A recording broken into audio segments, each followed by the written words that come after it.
kita segera mulai. Minta Pak Hans bisa bikin saya jadi host ya. Oke, thank you. Baik. Baik, selamat malam Bapak Ibu, Saudara yang kasih Tuhan. Kita akan Selamat mulai malam.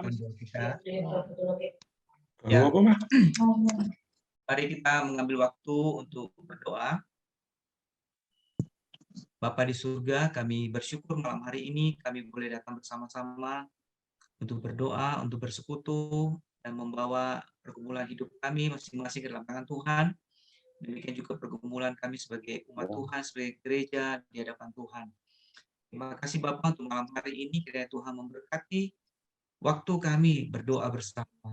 Terima kasih Bapak, dalam nama Tuhan Yesus kami berdoa. Amin. Saudara, malam hari ini saya mau membacakan satu bagian firman Tuhan bagi kita dari Mazmur 46 ayat 2 hingga ayat 8 yang menyatakan kepada kita kebesaran Allah. Mazmur 46 ayat 2. Allah itu bagi kita tempat perlindungan dan kekuatan. Sebagai penolong dalam kesesakan sangat terbukti. Sebab itu kita tidak akan takut. Sekalipun bumi berubah, sekalipun gunung-gunung goncang di dalam laut, sekalipun ribut dan berbuih airnya, sekalipun gunung-gunung goyang oleh geloranya. Kota Allah kediaman yang maha tinggi, disukakan oleh aliran-aliran sebuah sungai. Allah ada di dalamnya, kota itu tidak akan goncang. Allah akan menolongnya menjelang pagi. Bangsa-bangsa ribut, kerajaan-kerajaan goncang, ia memperdengarkan suaranya dan bumi pun hancur. Tuhan semesta alam menyertai kita. Kota benteng kita ialah Allah Yakub. Saudara, kita percaya kalau Allah hadir di tengah hidup kita, kalau Allah hadir di tengah sebuah bangsa, sebuah kota, maka kota itu tidak akan goncang. Hidup kita mungkin selalu ada masalah, tapi hidup kita akan tetap dipelihara dan dipegang, dijaga oleh Tuhan. Itulah keyakinan kita. Karena Allah adalah Allah yang berkuasa. Allah adalah Allah yang berdaulat. Karena itu, saudara, kita mau menaikkan bersama-sama sebuah pujian yang mengungkapkan kepercayaan kita bahwa Allah adalah Allah yang besar, Allah yang ajaib, dan tidak ada yang mustahil bagi Dia. Kita nyanyikan bersama pujian ini. Saya akan putarkan.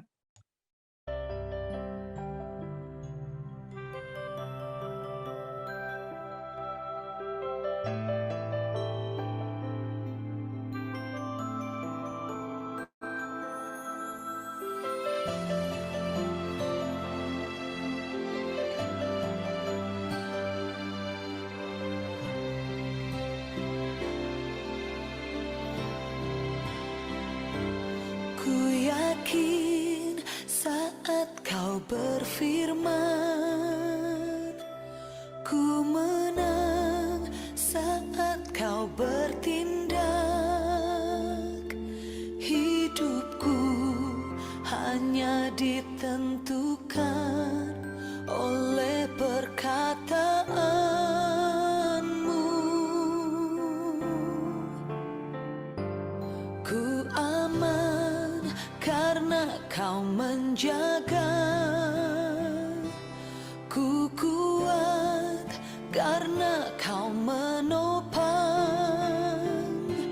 Hidupku hanya ditentukan oleh kuasa-Mu. Bagi Tuhan tak ada yang mustahil. Bagi Tuhan tak ada yang tak mungkin. Mujizatnya disediakan bagiku. Ku diangkat dan dipulihkannya.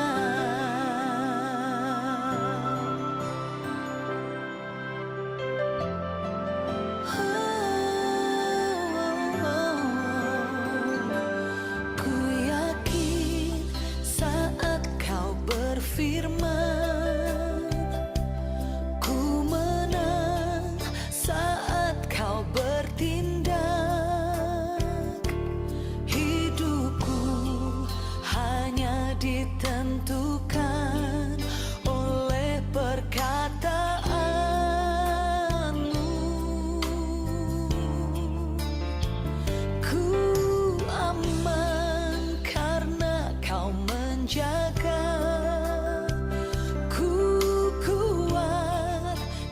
karena Kau menopang hidupku, hanya ditentukan oleh kuasa-Mu.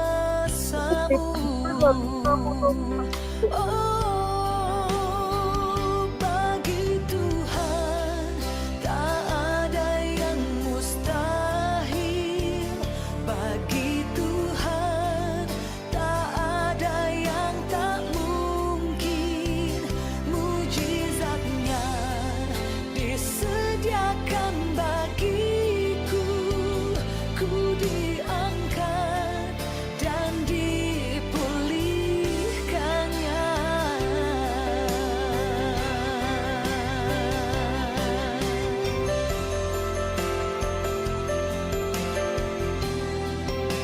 Saudara, mari kita berwaktu untuk berdoa bersama-sama.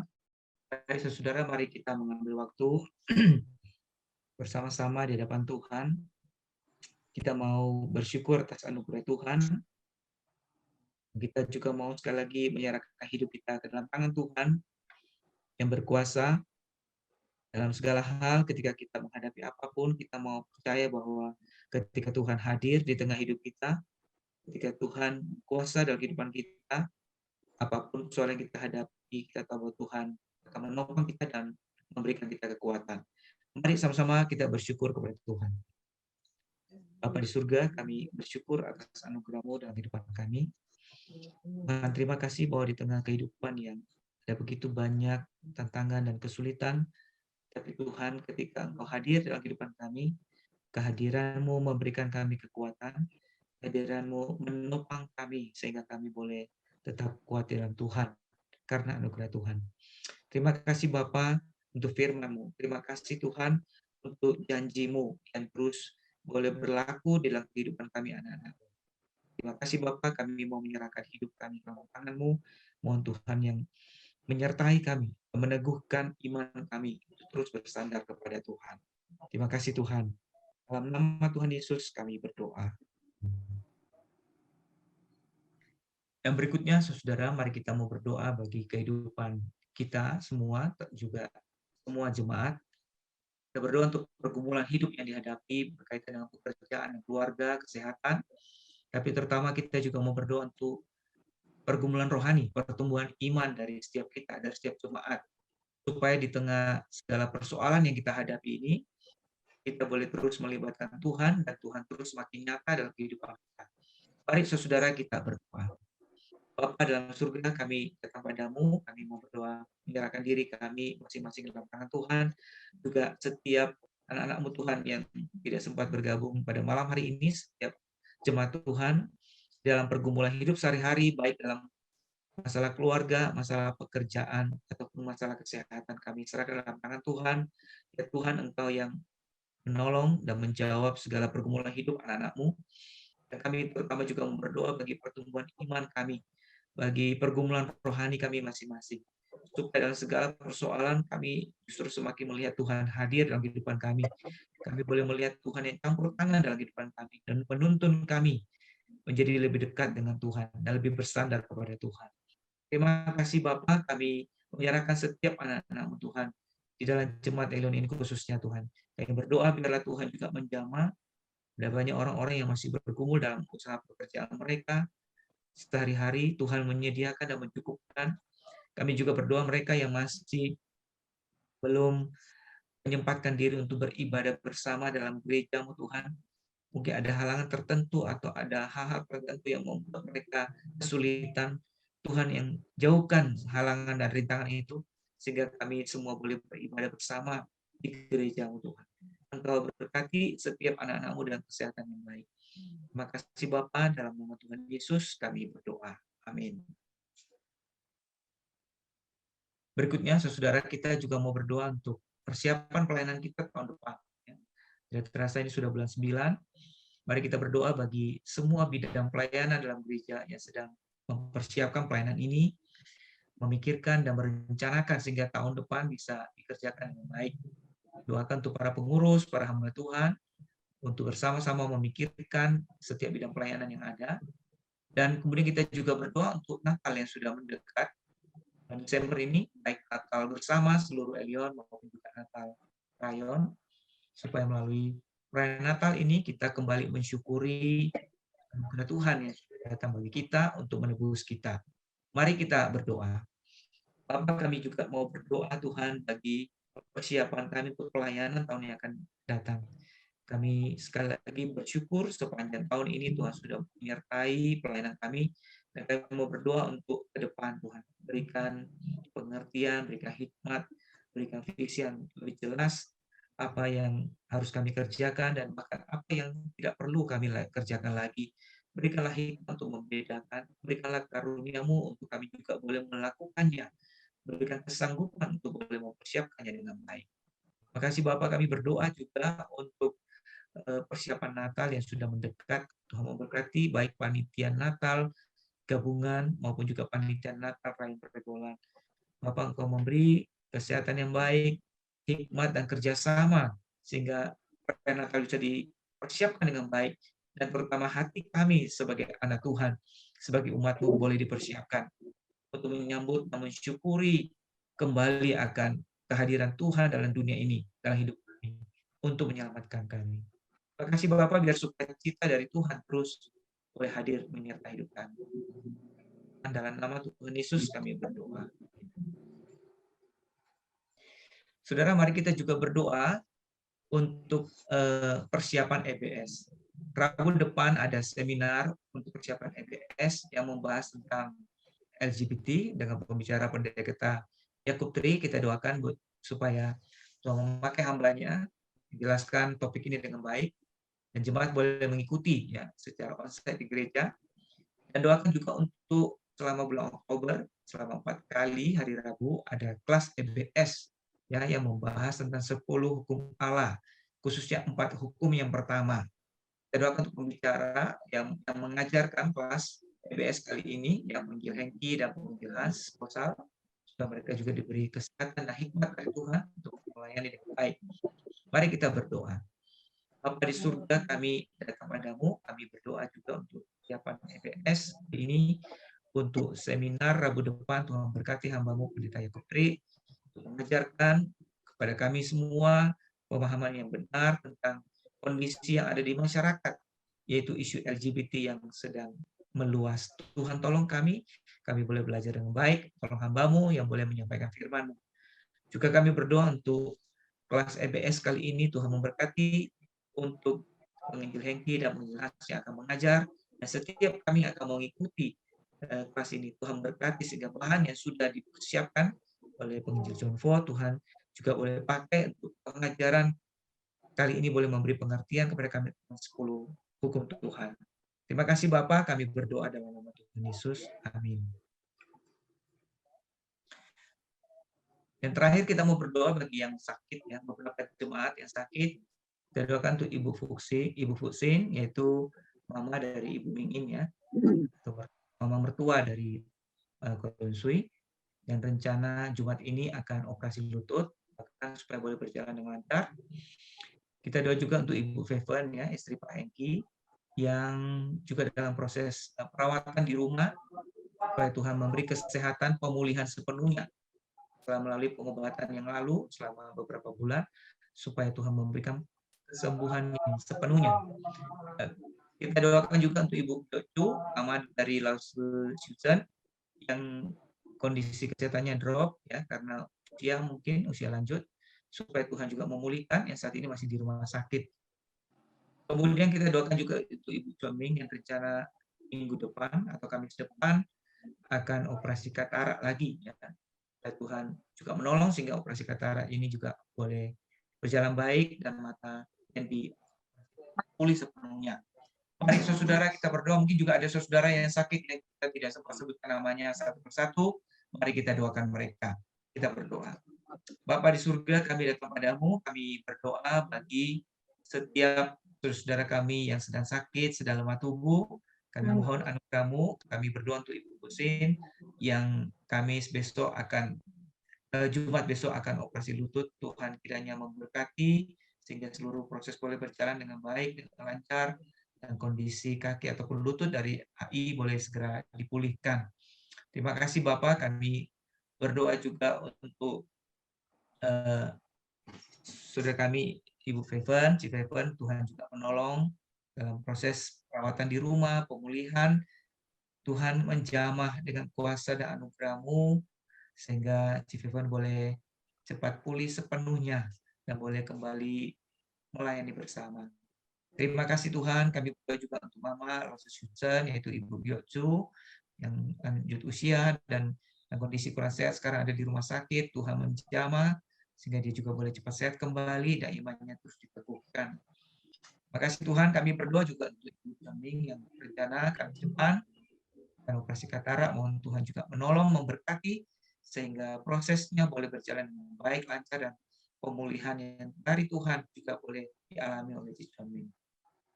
Tuhan, kami berdoa bagi setiap kami yang mungkin juga bergumul dengan kesehatan kami masing-masing. Tuhan juga menolong, memberkati, menjamah kondisi kami dan memberi kekuatan dan kesehatan. Terima kasih Bapak, kami berdoa dan bersyukur dalam nama Tuhan Yesus. Amin. Saudara, malam hari ini kita akan mendengarkan firman Tuhan yang akan disampaikan oleh Saudara Hansel. Namun sebelumnya, sekali lagi saya akan mengajak kita untuk memuji Tuhan bersama-sama. Kita dengarkan pujian ini dan memuji Tuhan bersama-sama ya.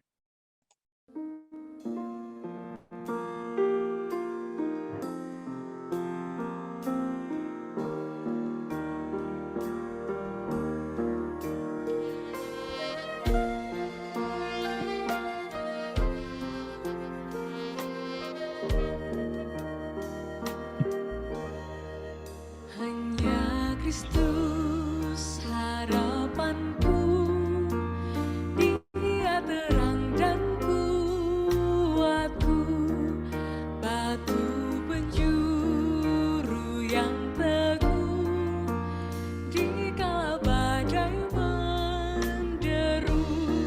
Kasih dan damai-Nya besar, kalau tak takut dan gentar, menghiburku naunganku, dalam kasih-Nya ku teduh.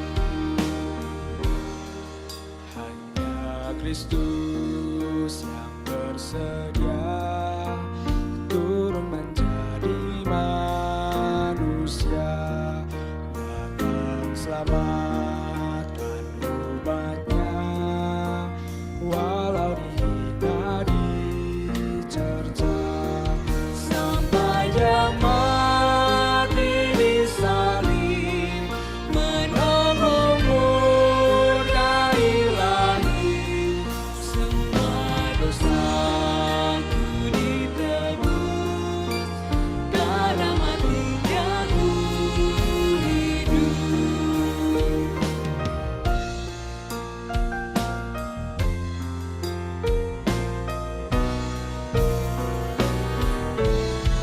Dalam hidupku tak sesat, dalam hatiku tak gentar, kuasa-Nya tinggal dalamku, memandu hingga ajalku.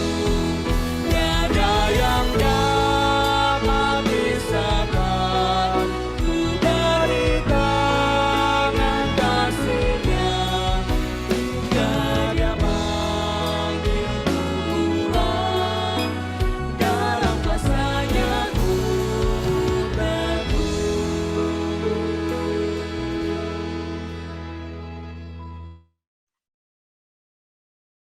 Saya persilakan untuk Hansel bisa menyampaikan firman Tuhan.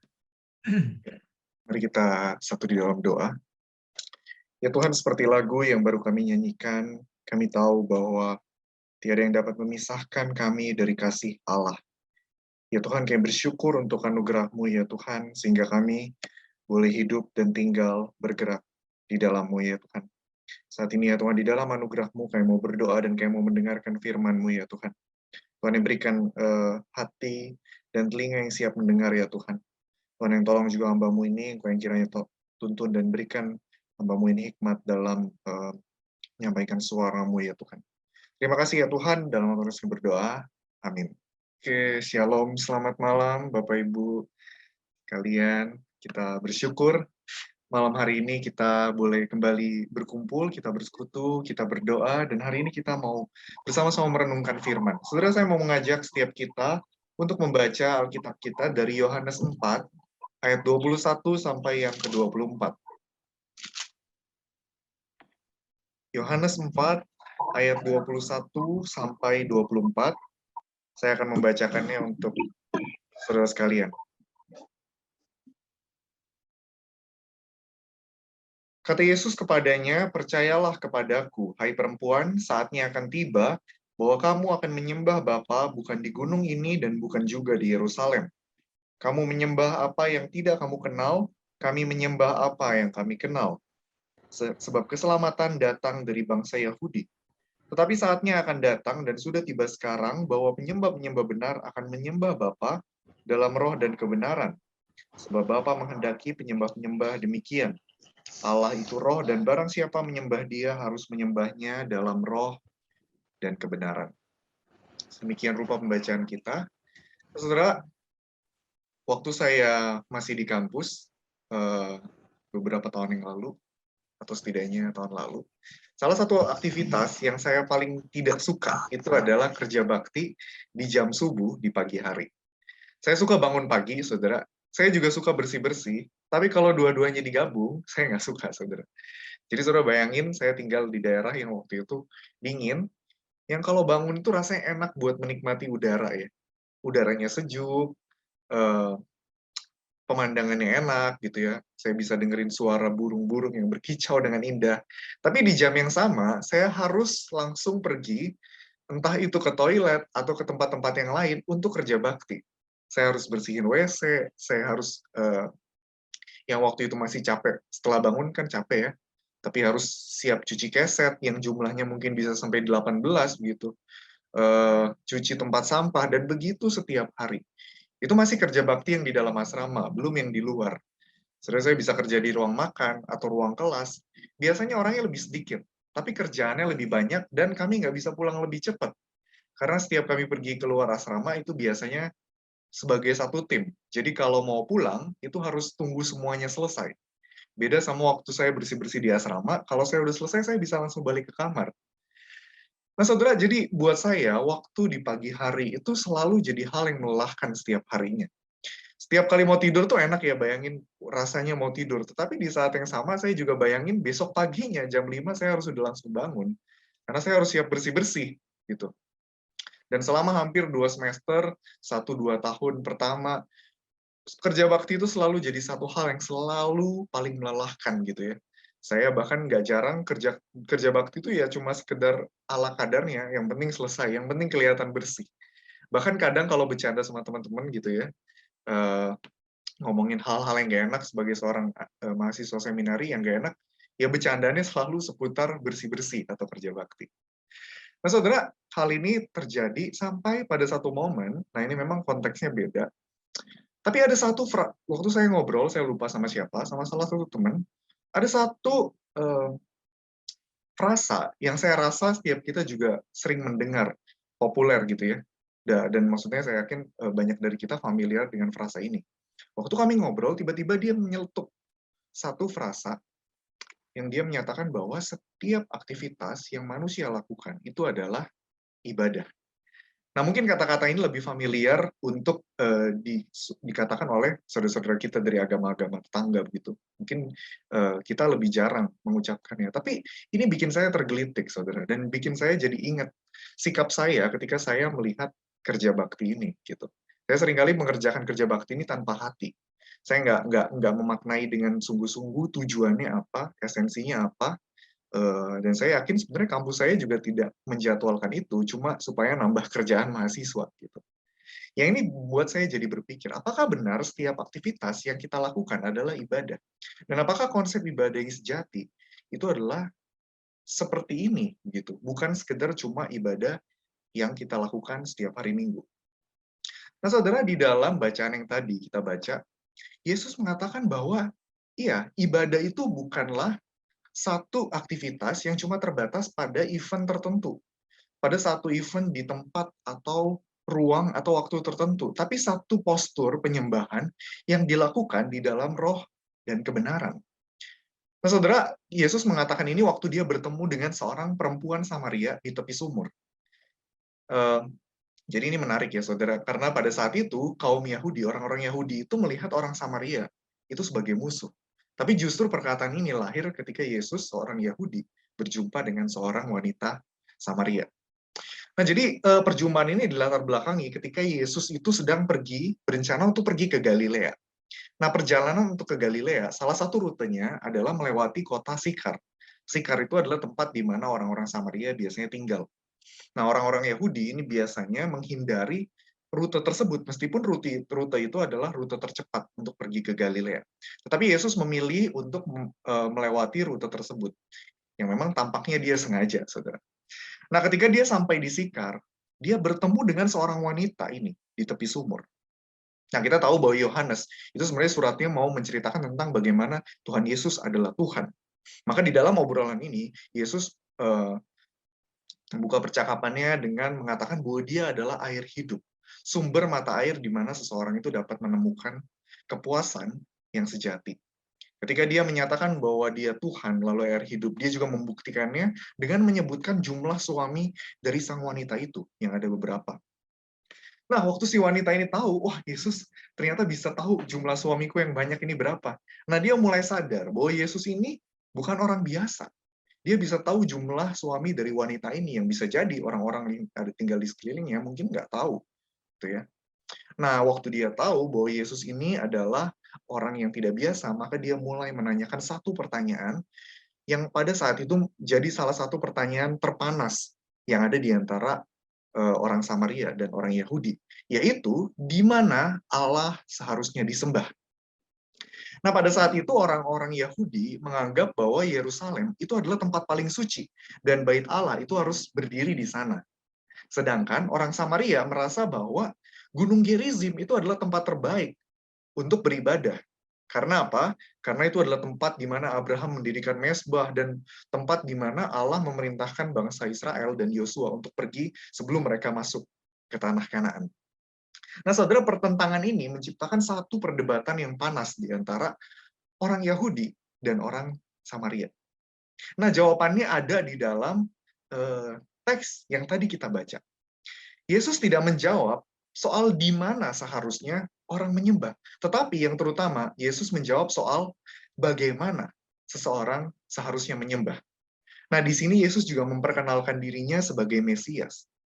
Keselamatan yang sudah lama dinanti-nanti dari bangsa Yahudi. Bukan untuk bangsa Yahudi ya, tapi dari bangsa Yahudi. Poin yang Yesus, dari ayat yang tadi kita baca, Yesus mengatakan saatnya akan datang. Dan sudah tiba sekarang, itu sebenarnya merujuk kepada kehadiran Yesus di tengah-tengah manusia yang nantinya akan mati dan bangkit. Poin yang Yesus ingin katakan adalah ibadah yang sejati itu hadir ketika Yesus ada di tengah-tengah mereka. Jadi ibadah yang sejati itu terjadi sebenarnya di dalam Kristus. Bukan ditentukan semata-mata oleh di mana orang percaya, tetapi bagaimana orang percaya menyembah. Jadi jawabannya bukan antara Yerusalem atau Gerizim, tetapi sebenarnya bagaimana ibadah itu menjadi sejati ketika seseorang tinggal di dalam Kristus. Ketika orang-orang sudah menerima anugerah. Ketika orang-orang itu sudah diselamatkan.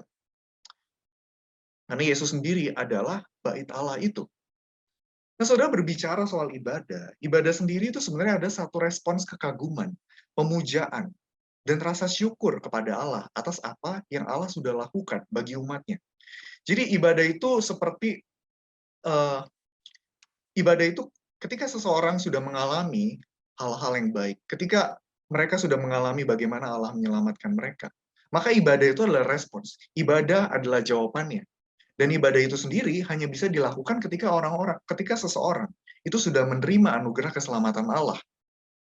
Jadi kalau dibayangkan kalau hati manusia itu kayak kompas, saudara-saudara, kompas kan punya jarum ya.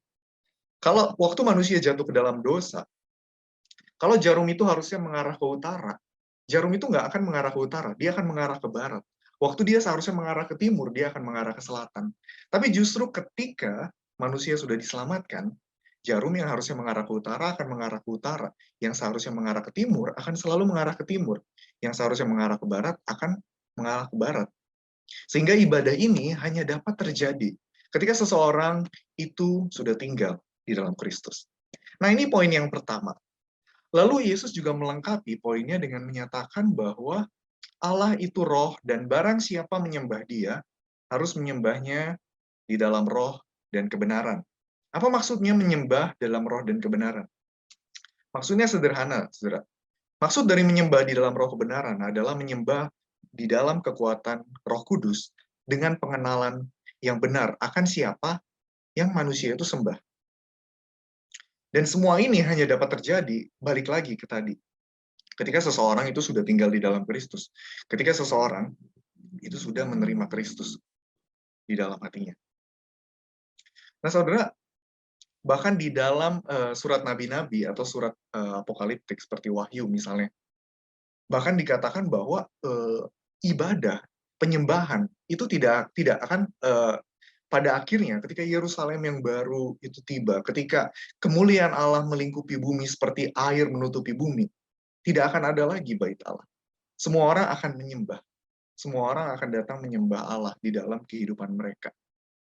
Jadi sekali lagi, poin yang Yesus ingin katakan itu tidak berbicara soal bagaimana. Tidak berbicara soal di mana.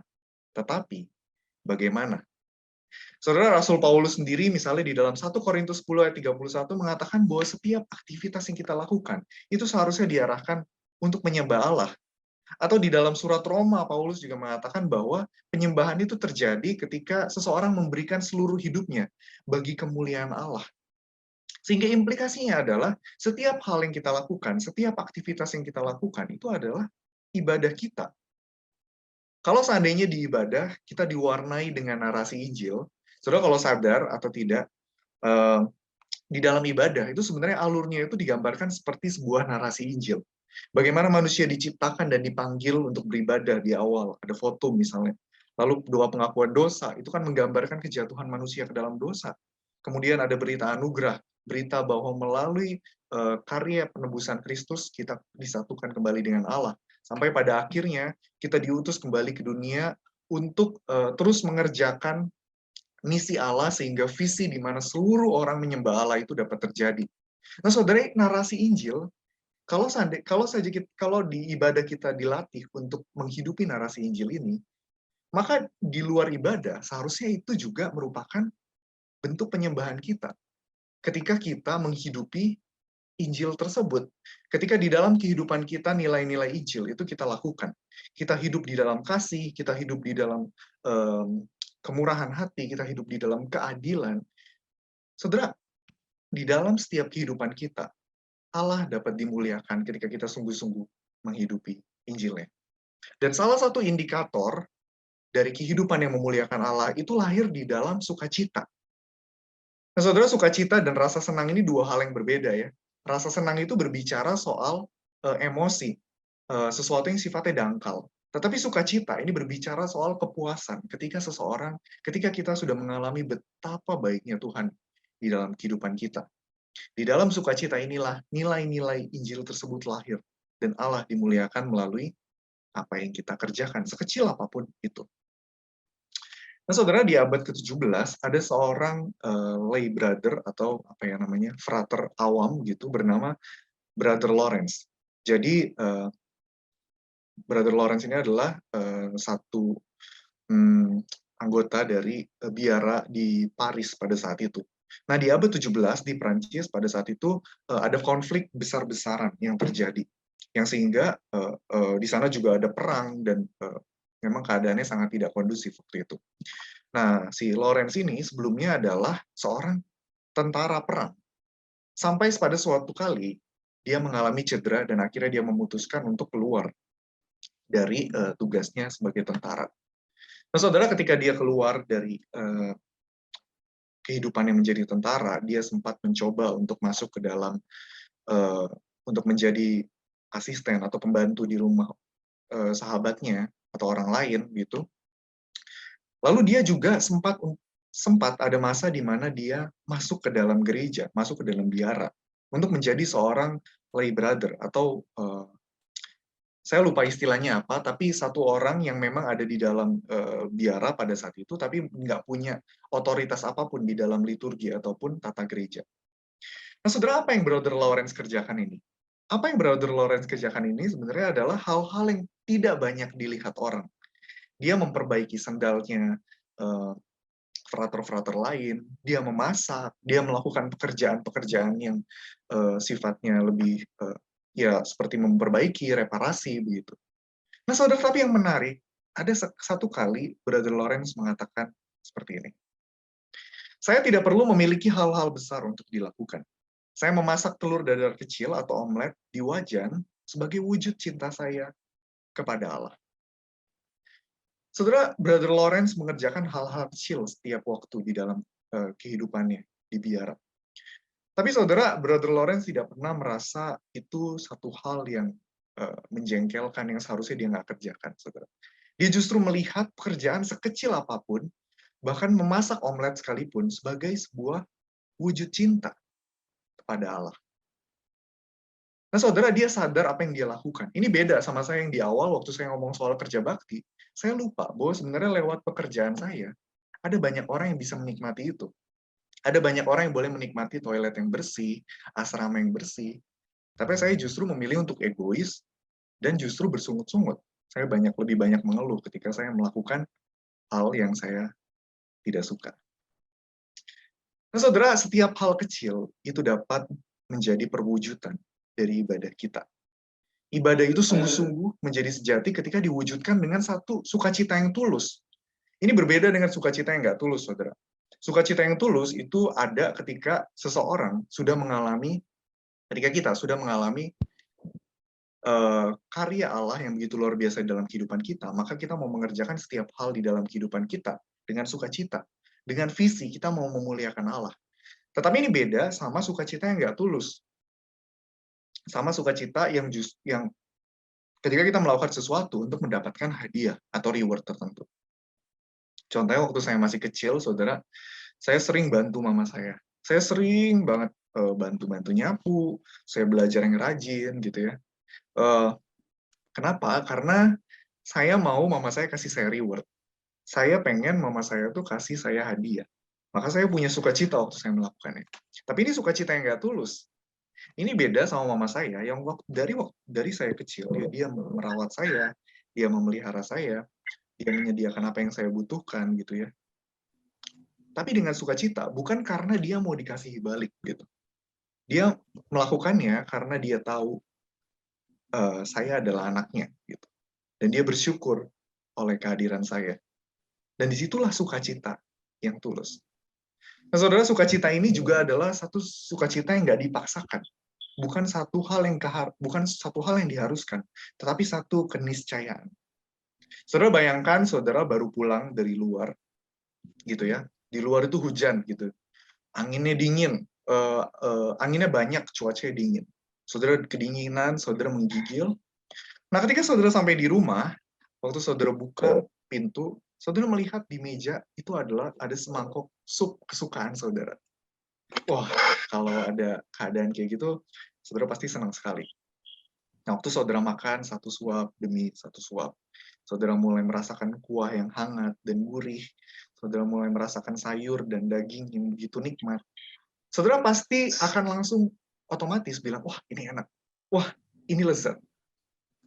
Nah, saudara, pertanyaannya adalah apakah sup itu perlu dipuji? Saudara, sup itu nggak perlu dipuji. Tapi karena kita sudah mengalami kehangatan, sesuatu yang baik dari sup tersebut, maka kita memuji. Saudara, hal yang sama juga berlaku pada kita.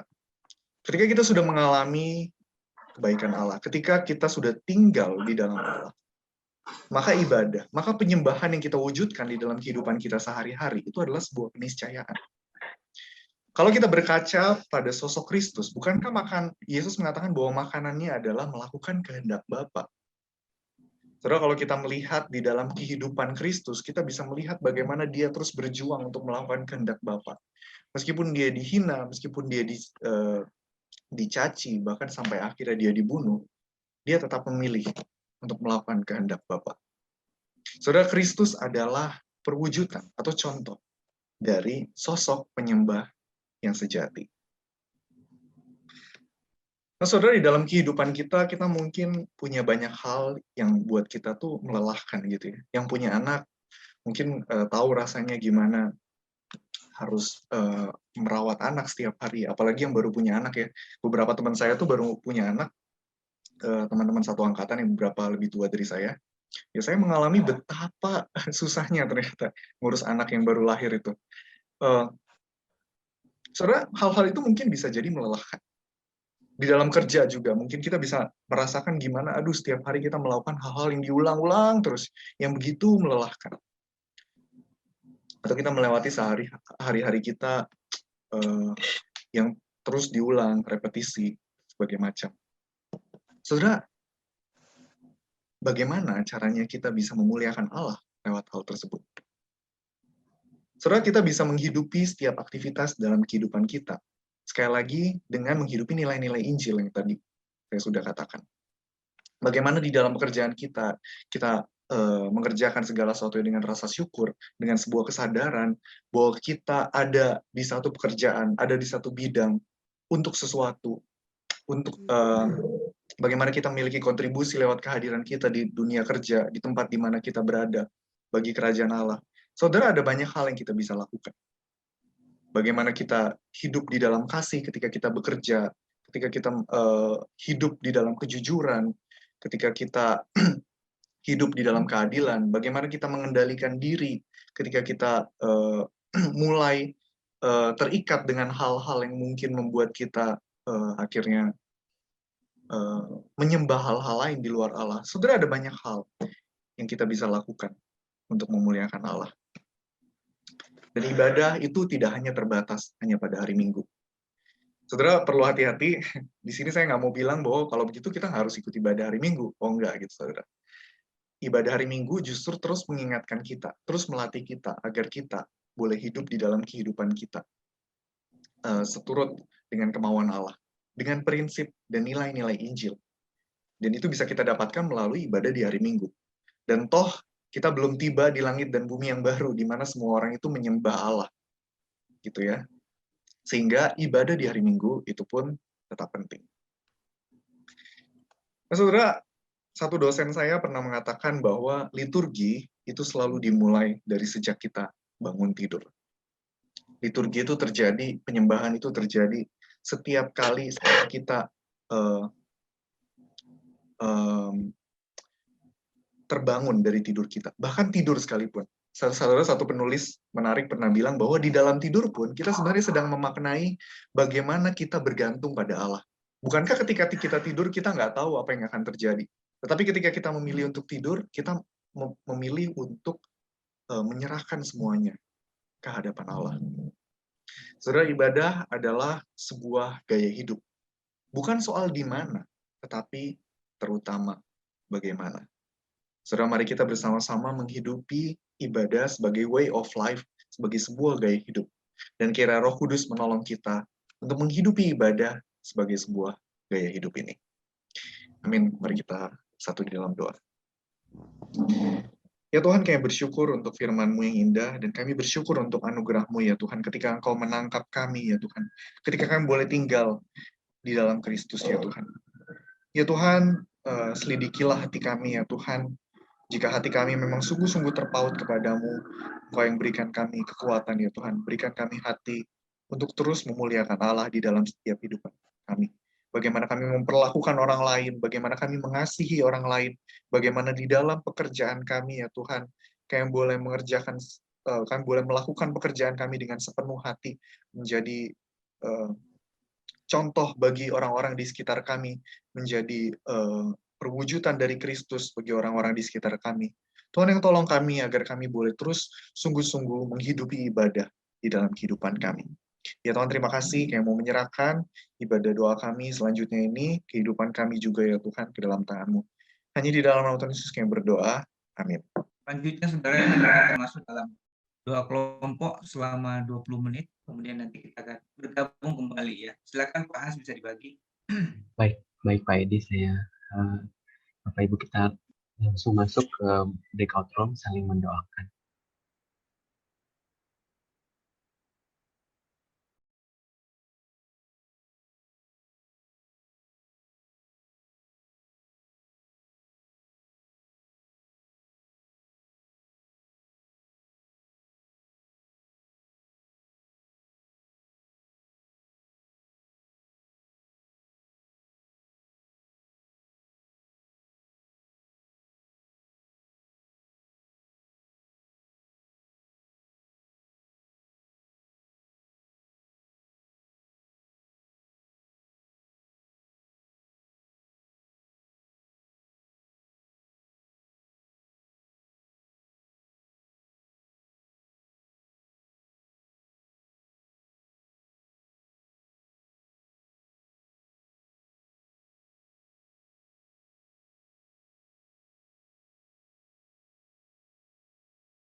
Nggak ada. Sudah selesai.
Apa sih?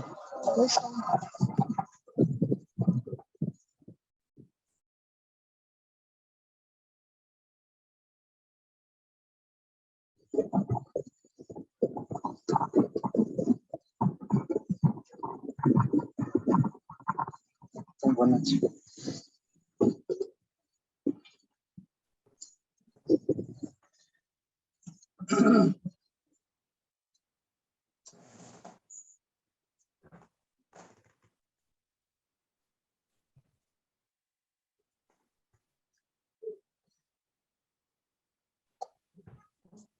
Oh, kok nggak bisa?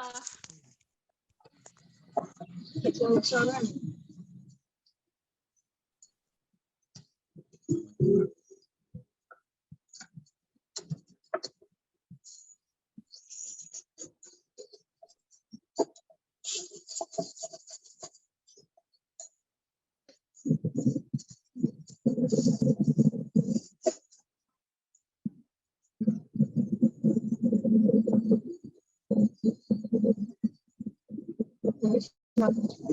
pulang lagi.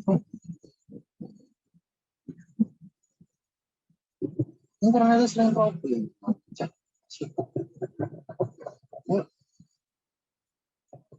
Orang-orang masih di grup. Mama soalnya sudah keluar duluan.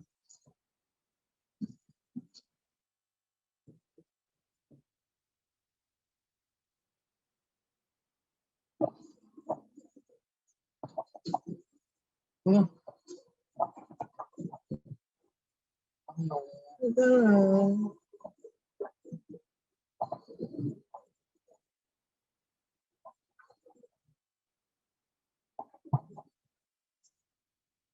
Boleh sudah, nggak bisa. Nggak bisa, jadi sudah pembagian dalam grup. Lah, mama grupnya apa?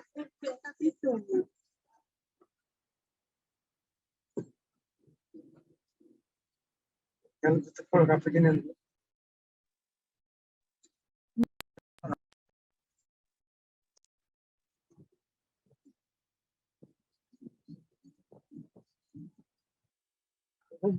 Maksudnya kalau ngeluarin masih gelanon. Ngeluarin gelanon enggak.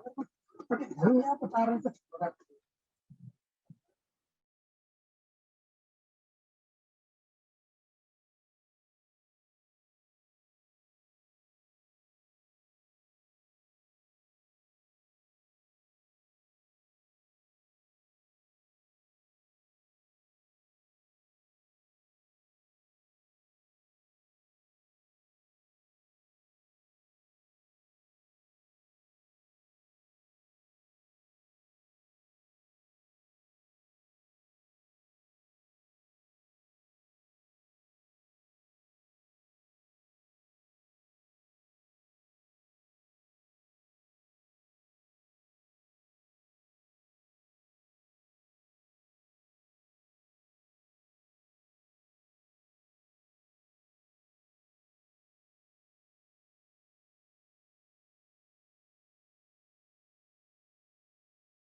Oh,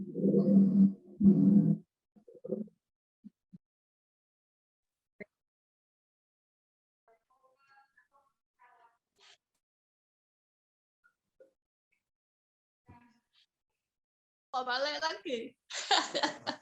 Ya, balik ke ruang utama. Oh, Buat utama.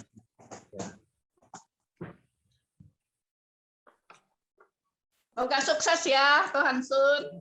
Ya, terima kasih, Ai.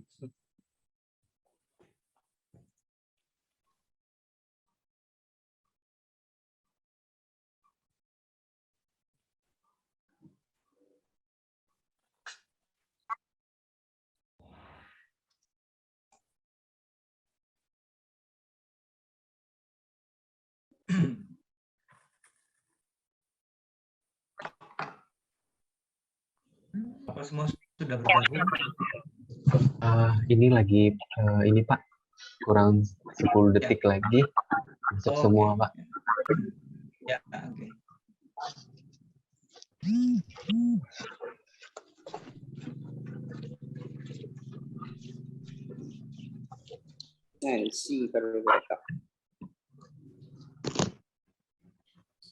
Ya, sudah balik semua Pak. Sudah balik ya. Baik, ya. Ya, Balik. ya, Halo. saudara, sebelum kita akhiri, saya mau menyampaikan 1-2 hal. Untuk persekutuan doa kita Rabu depan akan diadakan secara onsite ya. Jadi bukan online, bukan pakai Zoom, tapi di gereja hari Rabu depan. Itu bahas seminar ya, membahas tentang LGBT. Apa itu? Ya, mungkin sebagian sudah tahu ya, yaitu tentang satu isu di masyarakat yang tentang pasangan sejenis begitu ya, apakah boleh atau tidak, bagaimana pandangan kita tentang hal itu ya. Nah, ini memang persiapan untuk TPS Rabu-Rabu berikutnya selama bulan Oktober ya. Jadi ingat, Rabu depan tidak online tapi di gereja ya, jam 7 malam di Pregolan dengan pembicara Pendeta Yakub Trihandoko. Lalu kemudian hari Minggu ini, kebaktian hari Minggu ini ada KKR ya, kebaktian kebangunan rohani dengan pembicara Pendeta Beni Solihin.